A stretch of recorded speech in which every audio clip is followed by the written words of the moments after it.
Les agriculteurs travaillent en lien étroit avec la nature. Ils ont donc une action directe sur elle. Aujourd'hui, ils doivent faire face à de nombreux enjeux et problématiques. Les rendements agricoles qui stagnent, les ravageurs qui deviennent de plus en plus résistants aux produits phytosanitaires, une pollution des eaux qui augmente et la biodiversité qui diminue. Face à cela, les agriculteurs réagissent en faisant évoluer leurs pratiques. L'objectif est de remettre l'agronomie au cœur des systèmes afin de viser une triple performance sociale, écologique et économique qui passe par une réflexion globale du système de production. En bref, c'est mettre en place des logiques agronomiques en vue d'atteindre des objectifs écologiques et économiques. Pour nous, c'est ça des pratiques agro-écologiques.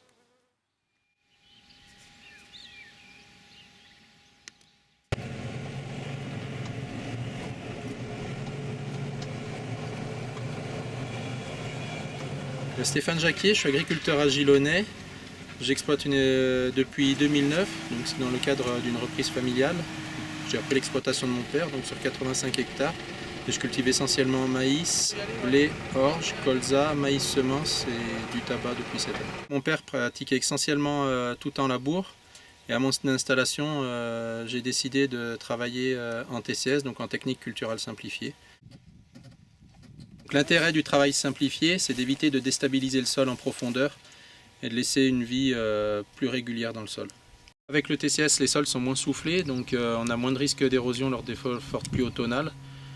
Un sol mieux aéré qui facilite aussi l'enracinement des plantes en profondeur, donc les plantes sont généralement moins sensibles au stress hydrique.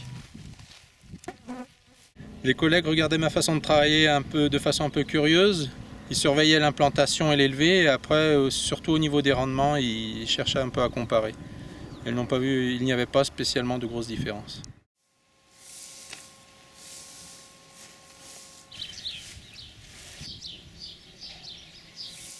Donc l'origine de l'histoire, moi les couverts ont commencé d'abord sur les grandes cultures, sur la ferme. Donc grande culture, donc moi je suis en semi-direct là, depuis quelques années. Donc du coup l'implantation est simplifiée.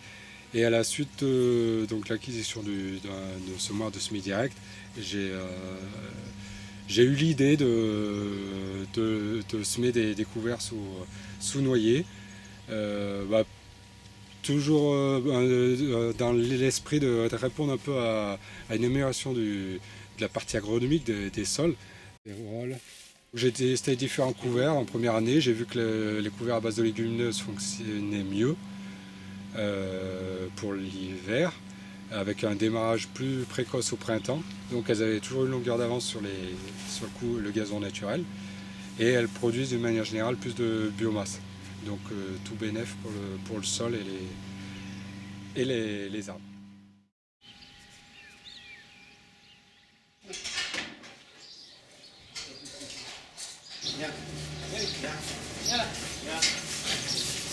Je m'appelle Sébastien Poncet, donc je suis agriculteur à la Bâtiment Gascon dans le Nord-Isère, à côté de la Cour du Pin, en polyculture élevage. Je suis parti dans un projet de méthanisation collectif il y a 2 ans maintenant, suite à la rencontre avec GEG, Gaz Électricité de Grenoble, qui avait un projet sur la commune d'Aoste avec les jambons d'Ost.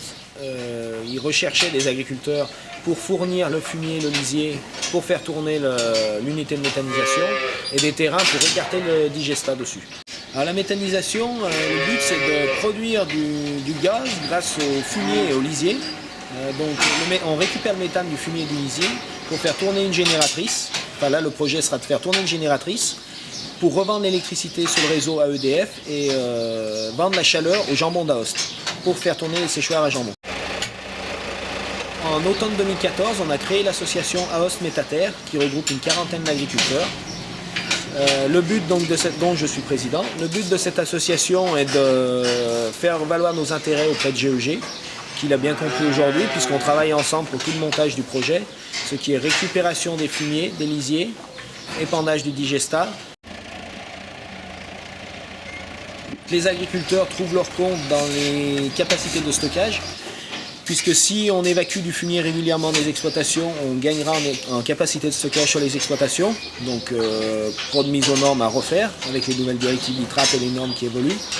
Le produit donc, épandu, le digestat, donc, est comme un compost, il est inodore. Il peut être considéré une fois grillé comme bio aussi. Économiquement, ça sera intéressant sur ses capacités de stockage. Après, sur le travail aussi, puisque le fumier et l'isier viendront être cherchés à la ferme. Donc on n'aura plus d'épandage à faire du stockage à faire en bout de champ. Voilà.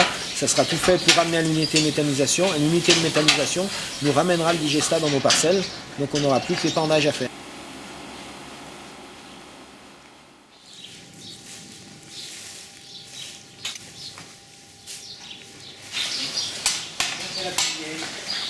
Je m'appelle Serge Délé, je suis éleveur laitier avec de la race Montbéliarde. Les vaches, elles mangent donc essentiellement de l'herbe, donc du métail, c'est des céréales immatures, et puis l'été c'est de l'herbe.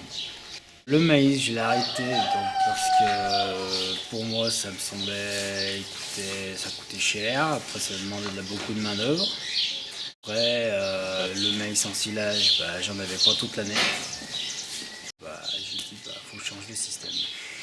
Et du coup j'ai arrêté le maïs en silage et je suis passé en céréales immatures qu'on appelle du métail. Au début, moi ce que j'avais vraiment peur, c'est que ça fasse pas de lait. En entendant certains qui disaient qu'en calculant des rations en métail, que sur le papier et la réalité faisait plus de lait. On était surpris par rapport à la capacité de storage. Avec les céréales immatures, la phyto, 0. Et puis du coup, plus facile de gestion, moins de main d'œuvre. Après, pour tout ce qui est distribution pour l'hiver, c'est plus simple. Donc du coup, j'ai plus de mélangeuse, j'ai plus rien. Je mets juste des bottes devant les vaches et puis elles se débrouillent avec. Et les vaches, elles adorent ça. Elles mangent plus de métail au début que le foin.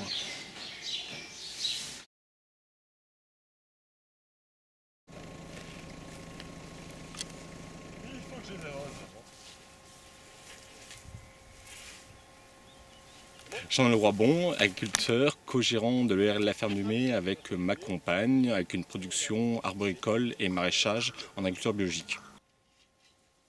Ce qui m'a amené à faire de l'agriculture biologique, c'est une réflexion globale, une réflexion sur l'agriculture française, même mondiale on va dire, dans l'état où elle était, la façon dont elle dépendait des subventions notamment, et de dire il faut qu'on arrive à faire une agriculture plus durable que ça. Il faut que nous, agriculteurs, on puisse produire sur notre ferme, vendre à un juste prix qui permette de nous rémunérer et de rémunérer nos salariés. L'agriculture biologique, elle a 3 thématiques. Elle a une thématique technique où on est soumis à un cahier des charges que l'on doit respecter. Du coup, on utilise des produits autorisés par le cahier des charges, des produits donc organiques. Il y a aussi une thématique sociale. On essaie d'avoir des salariés qui soient en temps plein à la ferme, qui puissent avoir un salaire intéressant pour eux. Il y a une troisième thématique éthique où on essaye de commercialiser tout en vente directe pour que le consommateur ait un juste prix sur les produits qu'il consomme chez nous. On essaie de concevoir la ferme pour qu'elle soit durable et du coup la durabilité veut dire pour nous de la diversification. La réflexion se fait d'abord avant tout sur le choix variétal où on essaie d'avoir des variétés à la fois gustatives parce que c'est le premier critère mais aussi résistantes ou tolérantes aux maladies les plus problématiques. On essaie de réfléchir à une densité de plantation adaptée à ce que l'on veut faire, c'est-à-dire qu'on par rapport à l'agriculture intensive, on a presque 2 fois moins d'arbres hectares. Un pommier comme celui-là peut faire jusqu'à 60 tonnes hectares de pommes. Nous, l'objectif, il n'est pas là. L'objectif, il est de faire 20 tonnes hectares de pommes. Donc du coup, une taille adaptée pour faire 20 tonnes hectares, un écrassage aussi adapté, pas d'irrigation sur nos parcelles, c'est un choix. Au printemps, notamment sur les pommiers, on va avoir des attaques de pucerons, donc il faut qu'on intervienne, on est obligé de traiter. On traite peu, mais on est obligé de traiter 10-12 fois par an à peu près, par rapport à l'agriculture conventionnelle sur les arbres super sensibles, où on est à plus de 40-50 traitements. Donc effectivement, on est obligé de traiter, autrement on n'aura pas de production.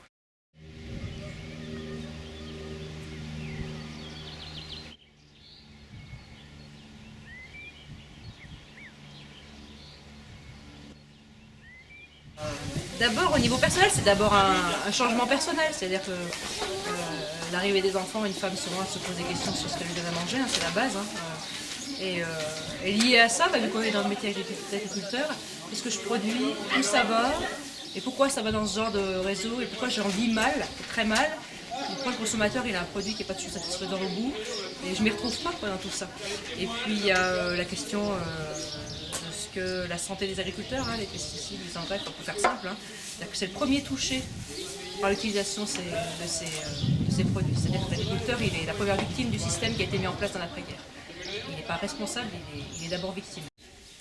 Quand tu produis ce que ton sol peut produire, ce que ton exploitation peut produire, les bonnes années, abondance, les mauvaises années, c'est un peu la récession au niveau des qualités, des quantités et tout ça.